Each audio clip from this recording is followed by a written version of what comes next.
Hello, in this video I'm going to explain how to create a Photoshop composite by combining two images. We're going to replace the original background in this image with an entirely new background from this image here. And we're going to do this using a combination of Photoshop selection skills and layer masking. So let's get started here. I'm going to open up both of my image here from Adobe Bridge, so I can hold Command or Control, that's Command on a Mac, Control on a PC, and click to highlight both of the image, and then I can double click to open them. Now, one of my images, the image of the girl, there's a JPEG, so that'll open straight into Photoshop. The other one is a RAW file, so that'll pop open in the Camera Raw plugin, and we can just click Open Image down here to bring it into Photoshop. So now I've got my two images open, and you can see we can flick between the two different tabs here to go between our images. So what I'd like to do is copy this image on top of the fountain image. So to do this, I can go to this image here, I can right click the layer here in the layers panel, and I can choose to duplicate layer, and then in the destination document settings here I can just set that to the other image and hit OK to copy that image over. Now if we go back to our fountain image here, you can see how the image of the girl has been copied over and now sits on a separate layer above the fountain. In fact, we can just rename the layers here. So we'll call this one girl, we'll call the other one fountain.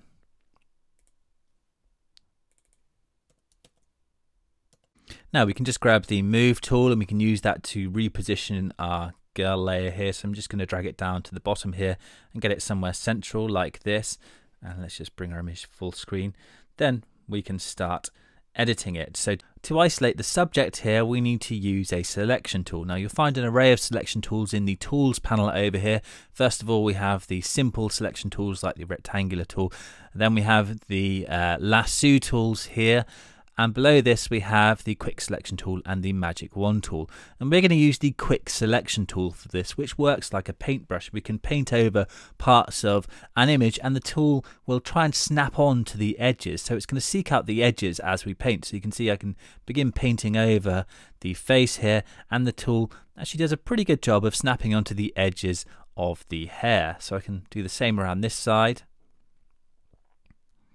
And that gives me a pretty decent selection, and I'll just fine tune it around this area here. If the selection goes over an area of the background like this that we don't want to include in our selection, we can hold Alt and then Paint to subtract that area from the selection. So that works with all the different selection tools. You can hold Alt to subtract, you can hold Shift to add, or Shift plus Alt will intersect. You can also find those options at the top left here when using any selection tool.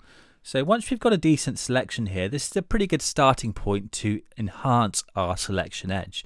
And to do this, we need to use the Select and Mask command, which you'll find a button up here will access this, or you can go to Select and then Select and Mask to open up the Select and Mask command. And this is a great tool for improving our selection. Notice in the Tools panel here, we have the quick selection tool at the top here, and this works in the same way as the quick selection tool in the main Photoshop interface. So if we want to improve our selection anymore, we can hold Alt to perhaps just remove that area from our selection and this area here. So we can continue fine-tuning with the quick selection tool, and then we can paint to add any areas that are excluded like this.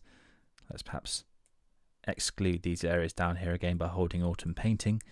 And you can see I'm on a red view here. We can change the view in the view mode here, and this gives us different options. We can hit F to cycle through all of these different views here, and you can see this gives us different options like this.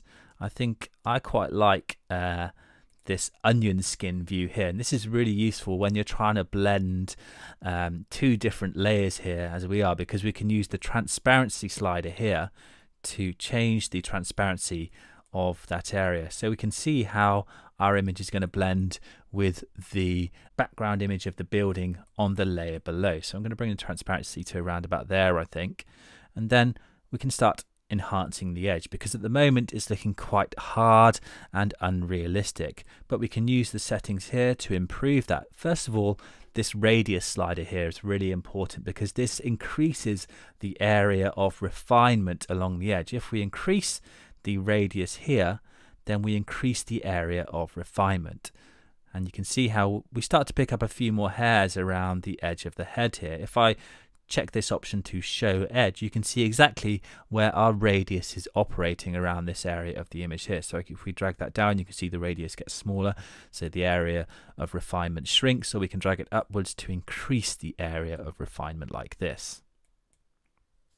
So I'll just uncheck show edge to bring me back to my image, and then we can use this tool here, the second tool down, the refine edge brush tool, and this effectively allows us to paint in a radius. So again, if we show our edge, then we can start painting. You can see how this increases the radius around areas like this. So this is particularly useful for images with lots of flyaway hairs like this, because by increasing the area of refinement around here, we can try and pick up some of these stray hairs around the edge of the head like this. So I'm going to try and just paint over these hairs and see if the command can pick them up for me. So I'll just continue painting around here. I'm going to uncheck show edge now to bring me back to my image view, and that gives me a pretty decent selection of those hairs. It's not entirely perfect, but it's good enough for our purposes at the moment. I could continue painting and see how the tool behaves around these areas here. I'm not really getting the results I want around this area of the hair, so what I can do is switch to perhaps this third tool here, the brush tool, and then I can paint to add that area back in.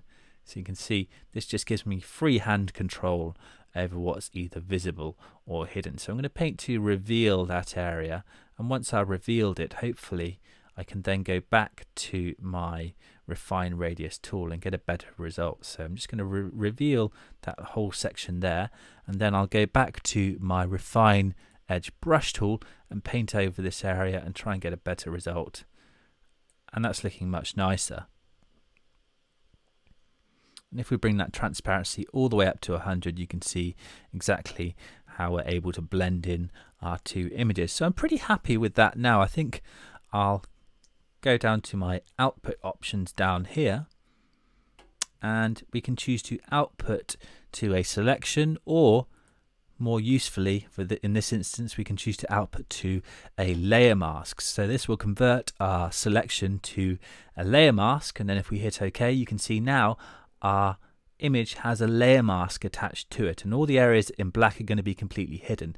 This gives us the option, if we like, to fine-tune our layer mask by painting with either white to reveal areas or black to hide areas. So I can grab the brush tool, I can zoom in a little closer, and we can start to fine-tune the mask if we like by painting with white to reveal. And again, we can use the left and right square bracket keys to resize the brush tip, or we can hit X and flip to black and then paint with black to hide areas like this. So we can just fine tune the mask until we're happy with the overall blend of our two images here. Let's perhaps go down to the shoulder here. I might want to hit X to flip my color to white, which allows me to reveal parts of the shoulder here. And I can just paint to get a better blend down here. Hit X to flip to black and then paint to fine tune what's either visible or hidden on my layer. And I'm pretty happy with my blend of these two images now. We can perhaps grab the move tool and I can reposition it if we like. Perhaps we'll go this way a little bit to make our subject more central to go with our symmetrical composition. And I'm happy with that. So there we go. That's how to use selections and the select and mask command to blend two images to create a convincing composite.